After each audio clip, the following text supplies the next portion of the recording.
बॉलीवुड अदाकार सलमान खान को big boss season 16 की मेजबानी के लिए 1000 करोड़ रुपए का मुआवजा दिया गया। अदाकार की जानिब से 16 करोड़ रुपए मुआवजा लेने की खबरें सोशल मीडिया पर वायरल हो रही हैं, जिस पर सलमान खान ने अपने रद्द-ए-अमल का इजहार करते हुए वाज़ेह किया कि उन्हें अगर 1000 करोड़ रुपए दिए जाएंगे तो वो अपनी हकीकी जिंदगी में काम नहीं करेंगे।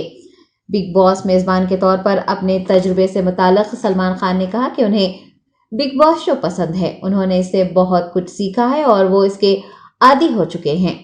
वाज़ेह है कि सलमान खान साल 2010 से बिग बॉस रियलिटी शो के मेजबान हैं। नए सीजन से मुताल्लिक अदाकार ने कहा कि उन्हें नहीं पता कि क्या होने वाला है, लेकिन इतना कहा जा सकता है कि ये सीजन दूसरे सीजन से मुख्तलिफ और मुनफरिद होने वाला है।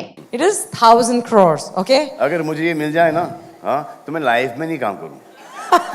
लाइफ में नहीं काम करूँ, लेकिन एक दिन ऐसा आएगा जिस दिन मिलेगा। और ये अगर मिल भी जाए मुझे, अगर ये प्राइस है भी, हाँ, तो मेरे बहुत सारे ऐसे खर्चे हैं जो कि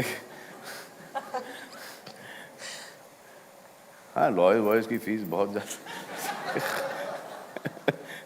वो सब उसमें चला जाता है। अरे लॉयर भी हमारे सलमान खान है भाई। यहाँ पे सलमान खान कमाता है, वहाँ पर सलमान खान लेके जाता है।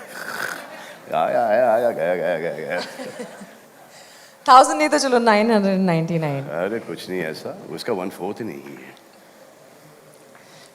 I don't ये know. होता है ना, ये जो बड़ा चढ़ा के जो आप लोग जो फिगर्स निकालते हैं और फैंस निकालते हैं कि 1000 करोड़, भाई ये इनकम टैक्स और ईडी भी नोटिस करता है। और वो आते हैं और फिर उनको पता चलता है हकीकत क्या है। समझे आप?